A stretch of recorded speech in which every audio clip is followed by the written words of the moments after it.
Hello everyone, in this video we will learn how to take screenshot in Excel spreadsheet without line. So let's start this in my Excel and here you can see I have data. So in this Excel file you can see these are the line, these are the grid lines. You can see here the grid lines.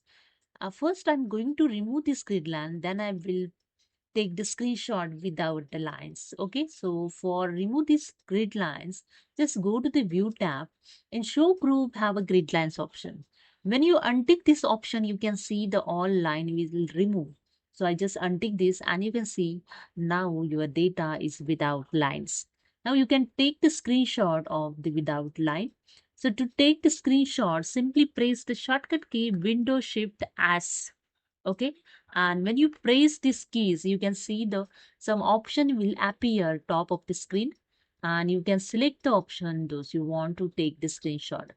Rectangular snip and second freeform snip, window snip, so you can select according. I select the first one and you just drag and select the area to capture. So I say drag and select the area to capture, and here I open in click on the search icon of the window and I open here the paint and I paste here the screenshot those I took. Okay, so this screenshot you can see the data is showing the without line.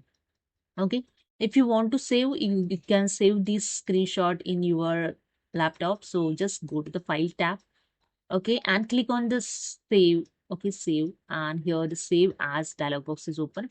Select the destination where you want to save. So I select here the desktop, and you can change here the file name also. So I select here the cells.